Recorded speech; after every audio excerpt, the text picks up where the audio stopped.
Module 2, Lipunang Politikal, Prinsipyo ng Subsidiarity at Prinsipyo ng Pagkakaisa. Siya si Nega, kasalukuyang mag-aaral sa grade 9. Nag-Facebook muna siya upang ipahinga ang kanyang isip mula sa pagsasagot ng mga module. Ngunit ito ang mga tumambad sa kanya.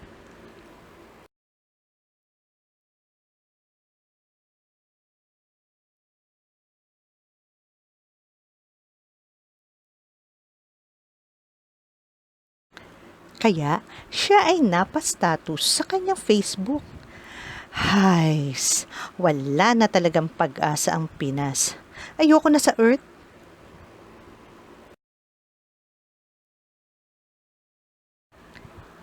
Pagkatapos na maipost ni Nega, siya ay napaisip. Totoo nga kaya wala ng pag-asa ang Pilipinas? O baka hindi ko lang ito alam dahil nakafocus lamang ako sa mga nakikita at nababasa sa FB.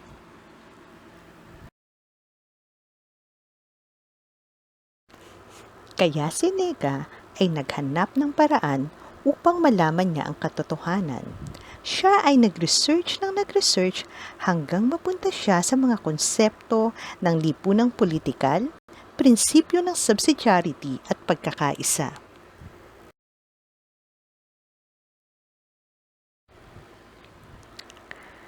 Lipunang politikal, prinsipyo ng subsidiarity at prinsipyo ng pagkakaisa.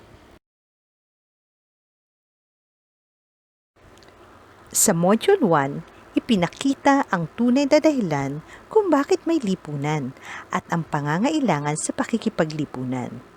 Sa loob ng lipunan ay may ugnayang umiiral sa aspektong pampulitika. May mga gawaing kailangan bigyan linaw upang hindi maging hadlang sa pagkamit ng kabutihang panlahat.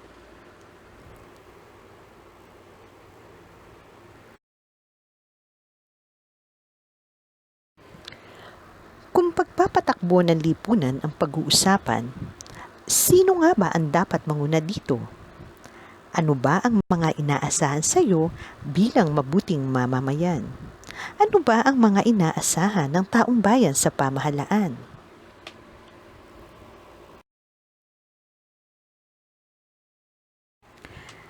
Sa module na ito ay inaasahang masasagot ang mahahalagang tanong na: una, paano matutugunan o makakamit ng tao ang kanyang pangangailangang pangkabuhayan, pangkultural at pangkapayapaan? Pangalawa, bakit mahalaga ang pag-iral ng prinsipyo ng subsidiarity at prinsipyo ng pagkakaisa?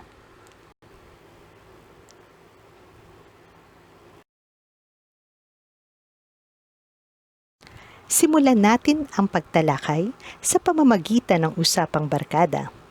Paano nga ba ito nagsimula? Paano ba kayo naging magkakaibigan? Sa isang mahiwagang paraan, nagsasama-sama ang mga magkakatulad. Maaaring magkakatulad ng interes, ng hilig, o ng mga pangarap. Maaaring magkakatulad ng pananampalataya o ng pilosopiya sa buhay. Subalit, may mga pagkakataon ding nagsasama-sama ang hindi magkakakilala. Dahil sa nakababagot na paghihintay sa pag-usad ng pila sa sine, maya-maya'y nag-uusap na ang magkakatabi. Hindi sila magkakakilala, nagkataon, magkasunod, parehong naiinip. Sa pila natagpuan ang bagong kaibigan. Baka nga mamaya maging magkasintahan pa. Napapalalim ng isang pinagdaanan ang pagsasama. Ang parehong karanasan ang naging dahilan ng pagkakakilala at pag-uugnayan. Ganyan nabubuo ang barkada.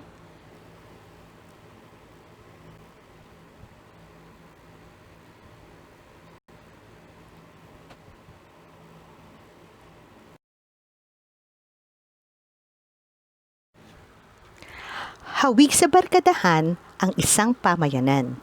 Pinagsama-sama sila. Una na ng kanilang kinatatayo ang lugar. Doon sila nakatira at dooy sama-sama silang bumubuo ng mga sistema kung paano haharapin ang mga hamon sa buhay. May mga kwento silang pinagdadaanan, may kwento silang binubuo.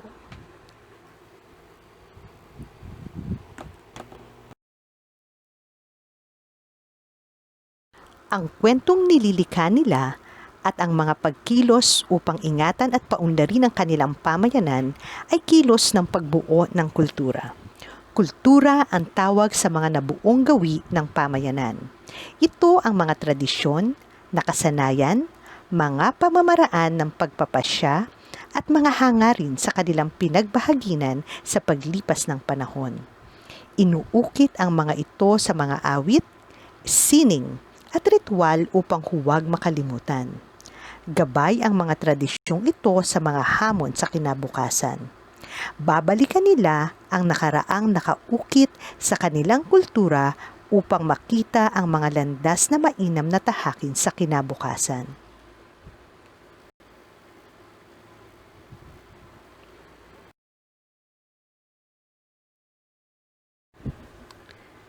Ito ang kinahaharap ng lipunan, ang makagawa at maging produktibo sa harap ng maraming mga kulturang ito. Maging isa pa rin ang direksyon ng bayan sa dami ng mga tinig at lugar na gustong tunguhan ng mga tao.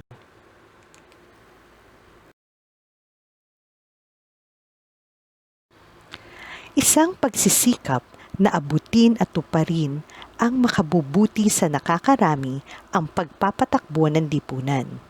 Pampulitika ang tawag sa paraan ng pagsasaayos ng lipunan upang masiguro na ang mga bawat isa ay malayang magkaroon ng maayos na pamumuhay. Makamit ang pansariling mithiin sabay ang kabutihang panlahat. Ang pamahalaan ang nangunguna sa gawaing ito.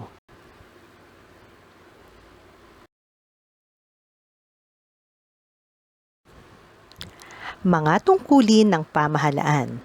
Una, isatitik sa batas ang mga pagpapahalaga at hatigain ng mga mamamayan. Pangalawa, magtatag ng mga estruktura na maninigurong nakakamit ng mga tao ang kanilang batayang pangangailangan. Pangatlo, mag-ipon, mag-ingat at magbahagi ng yaman ang pamahalaan sa pamamagitan ng pagbubuwis at pagbibigay serbisyo. Pang-apat, sa ugnayang pangmundo, ang pamahalaan ang mukha ng Estado sa internasyonal na larangan. At pang-lima, ang pamahalaan ang magpapatupad ng batas upang matiyak ang soberanya at mapanatili ang seguridad at kapayapaan sa loob ng bansa na kailangan sa pagiging produktibo ng lipunan.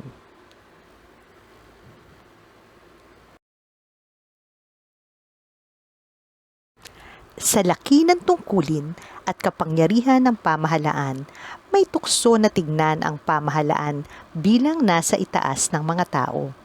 Palibhasa, nasa kamay ng mga namumuno ang kapangyarihan na bigyan direksyon ang kasaysayan at kinabukasan ng Estado. Itinuturing kung minsan ng mga tao ang kanilang mga sarili bilang sakop lamang ng pamahalaan.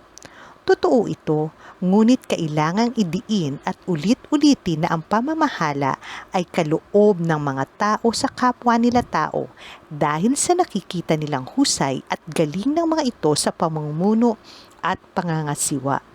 Ang pamamahala ay usapin ng pagkakaloob ng tiwala.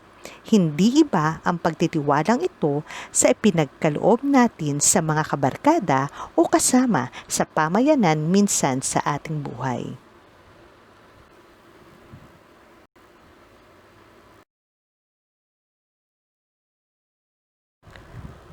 Ang lipunan ay hindi pinapatakbo ng iilan. Kailangan pa ring makilahok ng taong bayan. Gawin ang kayang gawin ng bawat isa at ibahagi ang bunga ng paggawa sa bayan. Ang proyekto ng pinuno ay hindi proyektong para sa kanyang sarili. Ito ay proyekto para sa kanyang pinamumunuan. Kaya't hindi mula sa itaas patungo sa baba ang prinsipyo ng mahusay na pamamahala.